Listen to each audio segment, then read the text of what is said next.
Welcome to Disney's Magic of Storytelling podcast, brought to you by WakeMed Children's, because inside every child is a story waiting to be told. Our storyteller is ABC 11 meteorologist Don Schwenneker. Hi there. Tonight we're going to be reading Mickey and Friends, Mickey's A Slumber Party. Got to put my readers on. Pluto, I have a wonderful idea, Mickey Mouse said one rainy afternoon. Let's invite our friends over for a slumber party tonight. Pluto barked happily. They'd been stuck inside all day and he was ready for some excitement. While Mickey called his friends, Pluto dragged sleeping bags and pillows into the living room, and soon he and Mickey were ready for a party. Now Daisy and Minnie and Donald all arrived, and the rain began to come down even harder. I brought cocoa, Minnie said, pulling out a thermos, and marshmallows.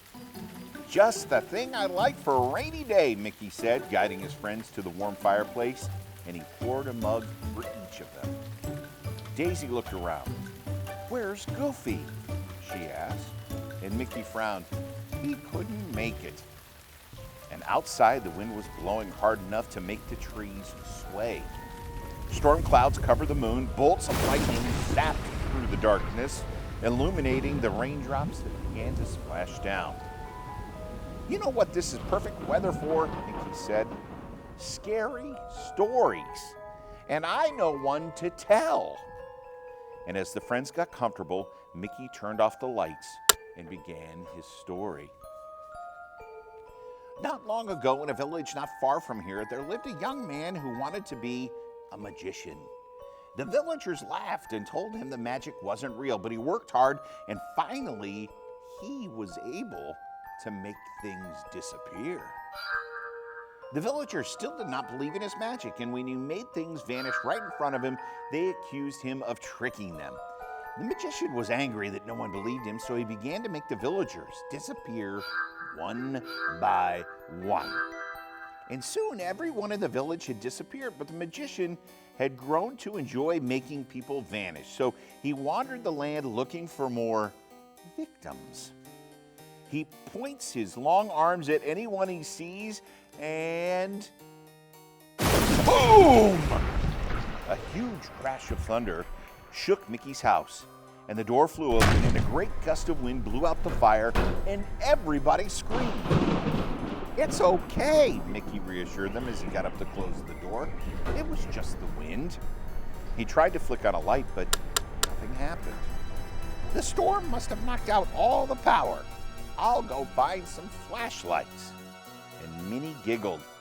I was so caught up in Mickey's story, I thought it was the magician coming through the door. Soon, Mickey came back with a candle. This was the only thing I could find, he said. I don't know where the flashlights could be. Mickey, where's Pluto? Daisy asked as the candle lit up their circle and the four friends looked around. But Pluto was gone. Pluto, they called. But there wasn't an answer. The friends got up and began to look around. Donald even opened the front door and shouted into the rain, Pluto! I can't do a Donald voice.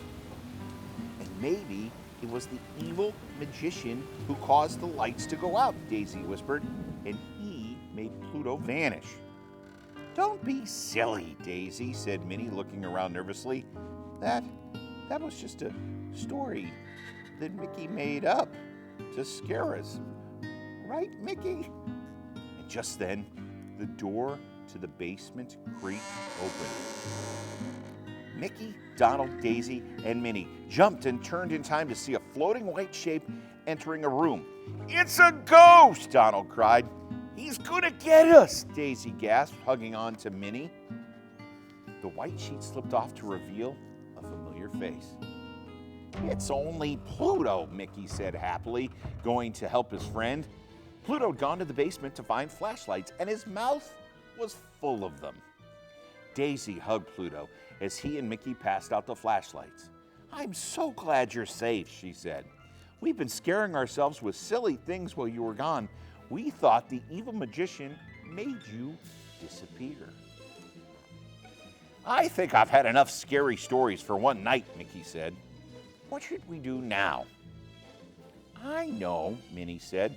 Since we have all these flashlights, why don't we make shadow puppets? That sounds like fun, Donald said. How do you make them?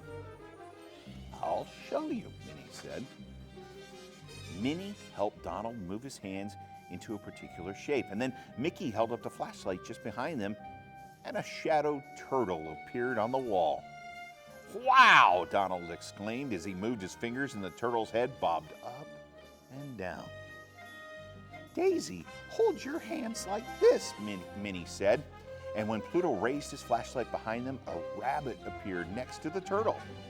And then Daisy wiggled her fingers, and the rabbit's ears moved. Now we can act out the story of the tortoise and the hare, Minnie said with a smile.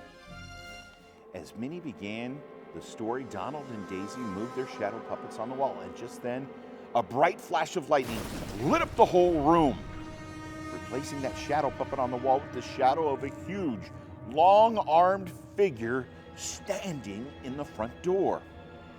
It's the evil magician, Donald shouted, and Mickey and Pluto swung their flashlights around to see a frightening creature.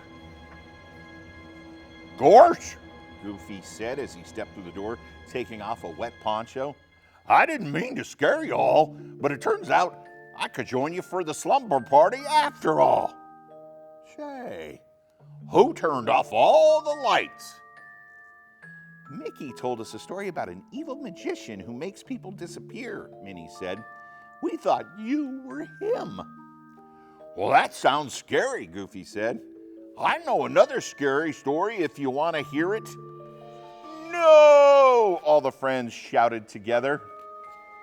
So Goofy held up his guitar. How about a few songs instead? He asked, and Minnie nodded. I think a sing-along is much safer than telling scary stories, she said. Mickey again lit the fire, and the wind and thunder calmed outside, and the friends began to sing together. Soon, everyone was yawning. The friends snuggled up in their sleeping bags. Good night, everyone, Mickey said. And with the sound of soft rain filling the room, they all fell asleep. Have a happy Halloween. WakeMed Children's is proud to support the ongoing enrichment of children in our community and beyond through our sponsorship of the Disney Magic of Storytelling podcast. To learn more about WakeMed Children's, please visit kids.wakemed.org.